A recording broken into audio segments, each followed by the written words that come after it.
ప్రభుత్వాన్ని బద్నాం చేసేందుకే నిన్న సత్యవతి రాథోడ్ క్యూ లైన్లో నిల్చొని యూరియా తీసుకున్నారని విమర్శించారు డోర్నకల్ ఎమ్మెల్యే రామచంద్రు నాయక్.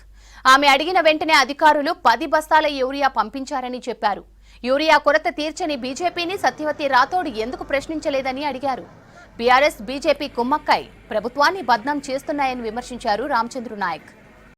తెలంగాణ రాష్ట్రంలో యూరియా పంపిణీలో కేంద్ర ప్రభుత్వం జాప్యం వల్ల కొంత ఇబ్బందికరమైన పరిస్థితి ఏర్పడ్డది వాస్తవం.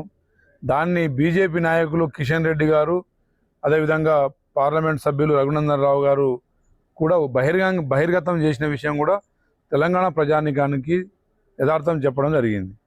మరి నిన్న సత్యవతి రాథోడ్ గారు మరి అక్కడ సవ్యంగా గత 10 రోజులుగా పోలీస్ అధికారులు, రెవెన్యూ యంత్రాంగం, అదేవిధంగా వ్యవసాయ శాఖ అధికారులు, కాంగ్రెస్ పార్టీ నాయకులు అందరూ సమిష్టిగా మరి సవ్యంగా యూరియా బస్తాలు పంపిణీలో విజయవంతంగా మహబూబాద్ జిల్లాలో మరి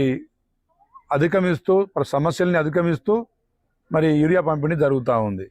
నిన్న సత్యవతి రాథోడ్ గారు నేను మాజీ మంత్రిని, నాకు బస్తాలు కావాలంటే 10 బస్తాలు అగ్రికల్చర్ శాఖ వారికి అప్పచెప్పడం జరిగింది.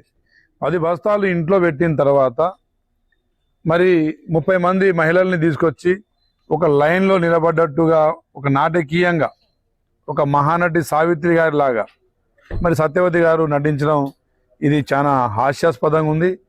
ఇది వారు మాజీ మంత్రివర్యులుగా మరి ఇంత అంటే ఒక చిల్లర డ్రామా తెరలేపడం ఇది వారి స్థాయికి భావ్యం కాదని చెప్పేసి మా డోర్నకల్ ప్రజలు,